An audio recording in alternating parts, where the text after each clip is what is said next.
Hello friends, welcome to my channel. तो आज हम लोग देखेंगे जो हम लोग ने वेक्टर एनालिसिस का जो गेस्ट क्वेश्चन किए थे 2025 के लिए, पेपर 7 है ये। तो उसका हम क्या देखेंगे, आज सोल्यूशन देखेंगे और इसमें आप लोग को वेक्टर एनालिसिस का पूरा सोल्यूशन दिया जाएगा। तो आप लोग देखिए, जो मेरा फर्स्ट क्वेश्चन जो था, जो हम लोग ने गेस्ट किए थे, वो क्या है, डिफाइन एंड इंटरप्रेट क्या geometrically the scalar product of three vectors, कुछ इस प्रकार से था। तो हम इसका क्या देखते हैं, इसका सॉल्यूशन देखते हैं और इसको किस प्रकार से डिफाइन किया गया है उसको हम देख लेते हैं। ये पेपर 7 है जो 2025 के कैंडिडेट के लिए बहुत इंपॉर्टेंट है, मैथमेटिक्स ऑनर्स। तो इसका हम सॉल्यूशन देखते हैं। This is the question. और यहाँ पर देख सकते हैं कि यहाँ पर एक क्यूबॉइड बनाया गया है और इसका डायरेक्शन बी क्रॉस सी है, एंगल थीटा है। यहाँ जो है इसका जो डायरेक्शन है क्या है, ए वेक्टर है, इसका डायरेक्शन जो है बी वेक्टर है और इसका डायरेक्शन क्या है, सी वेक्टर है। कुछ इस प्रकार से इसको डिफाइन किया गया है। आप लोग देख सकते हैं ये आर है, ये सी है। कुछ इस प्रकार से इसको डिफाइन किया गया है। और यहाँ पर देख सकते हैं आप लोग कि O D E F P Q R S क्या है, एक पैरेललोपाइड विथ को टर्मिनल ईड, कुछ इस प्रकार से दिया गया है। तो इसको आप लोग को बहुत अच्छा से करना है, क्योंकि ये क्वेश्चन हाँ मतलब आप लोग के एग्जाम में 100% रहेगा ही रहेगा। कुछ इस प्रकार से देख सकते हैं आप लोग कि ओ एस यहाँ पर देख सकते हैं, ओ और एस का जो है क्या है, ए वेक्टर है। ओ और एफ क्या है, बी वेक्टर है। और ओ डी क्या है, सी वेक्टर है। कुछ इस प्रकार से दिया गया है। थीटा क्या है, थीटा एंगल बिटवीन, थीटा जो है एंगल बिटवीन बी क्रॉस सी और जो है एस, सॉरी ये क्या है, एंड रेक्टेंगल ये जो आप लोग देख रहे हैं रेक्टेंगल, इसके बीच का है एक एंगल है। वहाँ यहाँ पर आप लोग देख सकते हैं कि एस एम क्या है, एस और एम के बीच में एक क्या, एस एम ये क्या है, परपेंडिकुलर ड्रॉ किया गया है। किस पर, पैरेललोपाइड पर। लेट एन, ये एन है sorry, n be the unit vector है। और रेक्टेंगल क्या है, ओ डी ई एफ, कुछ इस प्रकार से। और इसके लिए जब हम क्या करते हैं, प्रोडक्ट सॉरी बी क्रॉस सी का ए के साथ क्या करते हैं, डॉट प्रोडक्ट करते हैं। तो हम जानते हैं कि बी क्रॉस सी क्या होता है, एक फार्मूला टाइप का होता है, area of O D E F होता है। यह आप लोग को पता रहना चाहिए। और नीचे आप लोग देख सकते हैं कि इसको जो है ये वॉल्यूम ऑफ पैरेललोपाइड आ गया। अब हम देखते हैं अगला क्वेश्चन जो मेरे पास है, कुछ इस प्रकार से है कि वही जो 11 का बी नंबर जो है, बहुत इंपॉर्टेंट ये भी क्वेश्चन है और ये भी क्वेश्चन आप लोग के एग्जाम में रहेगा। तो क्या है, प्रूफ दैट, कुछ इस प्रकार से दिया गया है और इसको हमको जीरो प्रूफ करना है। तो इसका हम सॉल्यूशन देख लेते हैं सिंपल वे में। तो देख सकते हैं आप लोग, सॉरी यहाँ पर आप लोग देख सकते हैं कि कुछ इस प्रकार से दिया गया है और इसका हमको सॉल्यूशन, हम लोग जानते हैं पहले a cross c is equal to में क्या क्या होता है, ए डॉट सी इंटू क्या है, बी माइनस में ए बी सी, कुछ इस प्रकार से होता है। ये फार्मूला है और आप लोगों को पता रहना चाहिए। जो एल एच एस है, हम एल एच एस को डाल देंगे। अब इस वाले फार्मूला को यहाँ पर अप्लाई कर देंगे, अप्लाई किए हैं तो ये आप लोगों को समझ में आ जाएगा। बहुत सिंपल है ये क्वेश्चन, में कोई प्रॉब्लम नहीं है, आप लोग पूरा समझ में आ जाएगा। अगला पेज देखते हैं। तो जो भी कटने वाला था उसको हम क्या कर दिए, हटा दिए और मेरे पास क्या आ गया, जीरो आ गया इसका आंसर। कोई दिक्कत नहीं है। अगला क्वेश्चन जो मेरे पास है, जो कि बहुत ही बेहतरीन क्वेश्चन है, बहुत ही अच्छा क्वेश्चन है, क्या है, so that a necessary and sufficient condition for the vector function of a scalar variable t to have constant magnitude is vector dot dv by dt is equal to में 0। तो ये हम देख लेते हैं इसका नेसेसरी एंड सफिशिएंट कंडीशन। तो मेरे पास क्वेश्चन ये है, आप लोग देख सकते हैं। अब हम इसका नेसेसरी कंडीशन देखते हैं। तो जैसा कि आप लोग नेसेसरी कंडीशन में देख सकते हैं कि कुछ इस प्रकार से है। Let us suppose that vector function B vector क्या है, स्केलर वेरिएबल है। यहाँ पर कांस्टेंट कांस्टेंट मैग्नीट्यूड है तो हम इसको कांस्टेंट मैग्नीट्यूड मान लिए, कोई दिक्कत नहीं है। ये आप लोग को समझ में आ गया होगा कि कांस्टेंट मैग्नीट्यूड इसको मान लिया इक्वेशन में फर्स्ट। हमको क्या दिखाना है कि v vector dot D V by D T is equal to में जीरो, ये हमको दिखाना है। चलिए अभी इसको रखते हैं। चलिए तो हम क्या करते हैं, तो भी by definition dot product two vector हम मान लेते हैं, दो वेक्टर को एक ही है, मतलब भी डॉट डॉट भी वेक्टर डॉट भी वेक्टर। तो हम लोग को ये पता होगा जब दोनों वेक्टर साथ ही रहे तो इसका थीटा क्या हो जाएगा, 0 डिग्री हो जाएगा। ये आप लोग को पता रहना चाहिए। तो ये भी आप लोग को पता हो गया, यहाँ तक आप लोग को कोई दिक्कत नहीं है। भी क्या मैग्नीट्यूड ऑफ भी वेक्टर भी होता है, भी स्क्वायर हो गया। यहाँ पे ये भी स्क्वायर का मतलब ये कांस्टेंट होगा। अब क्या करेंगे हम, इस यहाँ पर दोनों तरफ इसको हम टी के रिस्पेक्ट में डिफ्रेंशिएट कर दिए। तो इसको भी टी के रिस्पेक्ट में डिफ्रेंशिएट किए, इसको भी टी के रिस्पेक्ट में डिफ्रेंशिएट करिए। कांस्टेंट को डिफ्रेंशिएट करेंगे तो क्या हो जाएगा, 0 हो जाएगा, पता है। चलिए इस दोनों को 2 हो गया, ये हो गया। ये मेरा प्रूफ हो गया किस पर, नेसेसरी कंडीशन पे। अब हम लोग देखेंगे सफिशिएंट कंडीशन। सफिशिएंट कंडीशन में सबसे पहले हम क्या मान लेते हैं, late us suppose v of scalar variable t क्या है, सेटिस्फाई द कंडीशन। देख लेते हैं कंडीशन क्या है। चलिए तो ये कंडीशन है क्या है, v vector dot D V by D T is equal to में 0 कुछ इस प्रकार से है। वी हैव द कुछ इस प्रकार से जो था मेरे पास हम लिख दिए ऊपर वाला।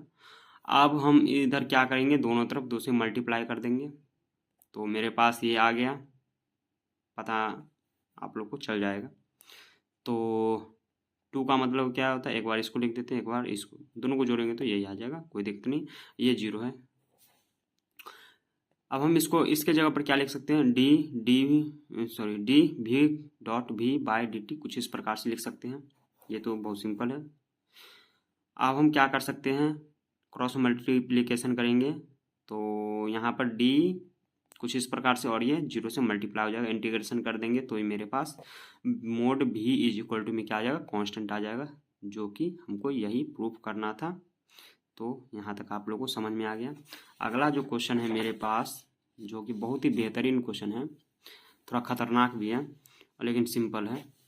If a vector is a क्या है, यूनिट वेक्टर, प्रूव दैट। हमको mod a cross d a by D T is equal to में mod d a by D t, ये हमको प्रूव करना है। चलिए देख लेते हैं इसका भी सॉल्यूशन। चलिए यहाँ पर देख सकते हैं इसका इस प्रकार से क्वेश्चन है। यहाँ पर ए वेक्टर को क्या कहा गया है, यूनिट वेक्टर। चलिए तो यूनिट वेक्टर का मतलब क्या होता है, 1। तो जब इसको हम 2 बार मल्टीप्लाई करेंगे तो ये 1 ही है, मतलब डॉट प्रोडक्ट में। चलिए अब हम क्या करेंगे, हम इसको दोनों तरफ से टी के रिस्पेक्ट में डिफ्रेंशिएट कर दिए, कोई दिक्कत नहीं है। इसको हम टी के रिस्पेक्ट में करेंगे तो ये हो जाएगा, इसको हम टी के रिस्पेक्ट में करेंगे तो ये हो जाएगा। 1 है तो 1 को 0 हो जाएगा, दोनों सेम है तो क्या यही हो गया, कोई दिक्कत नहीं है। आप लोग को 2 को साइड ले गए तो ये 0 हो जाएगा। अगला देखते हैं, जब 0 हो गया तो ये क्या हो जाएगा, दोनों आपस में परपेंडिकुलर हो गया, कोई दिक्कत नहीं है यहाँ पर। अब हम क्या करेंगे कि इसका क्रॉस प्रोडक्ट निकालेंगे। तो क्रॉस प्रोडक्ट में हम जानते हैं कि a vector cross d a by D T is equal to में क्या होता है, a vector dot mod a vector dot d a by D t mod में है और ये 90 डिग्री है। और एन कैप को अब यहाँ पर क्या करते हैं, हम एन कैप को फिलहाल वो एन ही रखते हैं अभी, उसके बाद लास्ट में हम 1 इसके जगह पर पुट कर देंगे, क्योंकि एन कैप क्या हुआ है यहाँ पर, एन कैप आपको यूनिट वेक्टर दोनों तरफ हम क्या किए हैं, 1 हो गया यहाँ पे। और ए वेक्टर क्या है, तो ये यूनिट वेक्टर है तो ऑलवेज ये 1 ही रहेगा। चलिए तो ये आप लोग को समझ में आ गया होगा, कोई दिक्कत नहीं है, बहुत सिंपल था। दोनों तरफ हम क्या किए, मैग्नीट्यूड लगा दिए, काम खत्म हो गया। मेरे पास जो 3 और क्वेश्चन बचा हुआ है जो बहुत इंपॉर्टेंट है आप लोग के लिए। Prove that curl phi a is equal to phi, मतलब कुछ इस प्रकार से दिया गया आपको क्वेश्चन, इसका हम सॉल्यूशन देख लेते हैं। चलिए तो ये है क्वेश्चन, प्रूव दैट कर्ल कुछ इस प्रकार से है। हम लोग जानते हैं कि नेबुला जो होता है इसको नेबुला बोलते हैं, डेल्टा नहीं बोलते हैं। नेबुला इज इक्वल टू में कुछ इस प्रकार से होता है i del y del x plus j del y plus k del y del z. Curl जो दिया था इसके जगह पर कर्ल को हम नेबुला लिख सकते हैं, क्रॉस में इस प्रकार से हम लिख सकते हैं। ये डॉट है, आराम से देखिएगा ये डॉट है। चलिए तो ये नेबुला की जगह पर हम इसको पुट कर दिए और ये जैसे था उसी प्रकार से इसको हम डाल दिए, कोई दिक्कत नहीं। अब हम क्या करेंगे, इसको हम चेंज करेंगे, सॉरी इसको हम इससे मल्टीप्लाई करेंगे तो कुछ इस प्रकार से हो जाएगा। ये आपको रूल पता रहना चाहिए, ये बहुत इंपॉर्टेंट है आप लोग के लिए।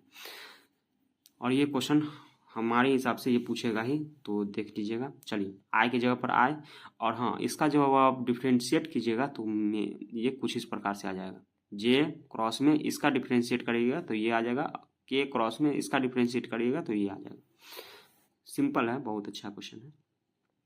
चलिए अब हम क्या करते हैं, आई वाले को अब सबसे मल्टीप्लाई कर दीजिए, जो भी है आई वाले को इस दोनों से मल्टीप्लाई कर दिए, जे वाले को इस दोनों से मल्टीप्लाई क्रॉस प्रोडक्ट किए, के वाले को इस दोनों से मतलब क्रॉस प्रोडक्ट किए मल्टीप्लाई। सॉरी अगला देखते हैं, अगला पेज। अब हम क्या किए हैं, आई जे के वाले को अलग अलग लिख दिए हैं, दोनों को अलग अलग लिख दिए हैं, कोई दिक्कत नहीं है। अब हम ऊपर से देख सकते हैं आप लोग, इसमें भी 5 है, इसमें भी 5 है, इसमें भी 5 है, तो हम ऊपर से 5 को क्या कर लिए, कॉमन ले लिए। और इसमें देखिए ए है, ए है, ए है, तो तीनों में से एक क्रॉस ए को हम निकाल दिए हैं। चलिए अब यहाँ पर आप लोग देख सकते हैं जब यहाँ पर 5 निकालें और यहाँ पर दोनों में से अगर हम ऊपर में से अगर देख सकते हैं ए है, को क्रॉस में निकाल देंगे, ये आप लोग को समझ में आ जाएगा। आप लोग नीचे में एक बार देख लीजिएगा। अगला जो क्वेश्चन है जो कि यही क्वेश्चन है, प्रूव दैट डाइवर्जेंट कर्ल भी इज इक्वल टू में 0, वही क्वेश्चन है। चलिए तो ये जानते हैं नेबुला इज इक्वल टू में कुछ इस प्रकार से होता है, कर्ल पहले कर्ल भी निकालते हैं, तो कर्ल भी जानते हैं, कर्ल के जगह पर हम नेबुला लिख सकते हैं, और जब कर्ल रहेगा तो उसके जगह पर हम कर्ल को हम क्रॉस भी बोल सकते हैं, नेबुला क्रॉस, और भी के जगह पर भी, कुछ इस प्रकार से है। इस दोनों को हम क्या करेंगे, अब हम क्रॉस प्रोडक्ट कर देंगे, हो गया यहाँ तक। LHS में क्या है मेरे पास, डाइवर्जेंट कर्ल, तो डाइवर्जेंट को भी नेबुला लिख सकते हैं, लेकिन डाइवर्जेंट रहेगा तो इसमें डॉट रहेगा। चलिए यहाँ तक आप लोगों को समझ में आ गया। यहाँ पर इसको हम डाल दें, भी को हम जो भी की यहाँ सॉरी यहाँ पे एक भी है, तो भी को हम एक फंक्शन मान लेते हैं। भी कोई फंक्शन है, क्या चीज़ का, कुछ भी अपने सेल्फ एक्स आई प्लस वाई जे प्लस जेड के हम ये रिलेट कर लिए हैं। अब हम क्या करेंगे, जहाँ जहाँ भी है वहाँ वहाँ हम एक्स आई प्लस वाई जे प्लस जेड के हम इसको पुट कर देंगे, तो मेरे पास कुछ इस प्रकार से आ जाएगा, आप लोग देख सकते हैं। अब हम क्या करेंगे, सभी को, ये आप लोग को समझ में आ जाएगा, बहुत सिंपल है, तो इसमें कोई कुछ भी नहीं है, कुछ हार्ड चीज़ नहीं है। अब हम क्या करेंगे, यहाँ पर मेरे पास आ गया, आप दोनों को मल्टीप्लाई कर देंगे, तो आई वाले को आई वाले के साथ, जे वाले को जे वाले के साथ, के वाले को के वाले के साथ, तो मेरे पास del 1 by del x del कुछ इस प्रकार से आ जाएगा। मेरे पास सभी 0 0 0, तो वो मेरे पास 0 आंसर आ गया। अब मेरे पास लास्ट क्वेश्चन जो है कौन सा है, और ये क्वेश्चन आप लोग के एग्जाम में 2025 के कैंडिडेट के लिए हम बोल रहे हैं कि ये क्वेश्चन 100% आप लोग के लिए रहेगा। क्या है, state and prove Stokes theorem. ये बहुत ही खतरनाक क्वेश्चन है, बहुत ही अच्छा क्वेश्चन है, और बहुत ही मतलब ये सिंगल क्वेश्चन ही देगा आप लोग को, तो ये 15 मार्क्स का पूछा जाएगा। तो इसका हम सॉल्यूशन को देख लेते हैं।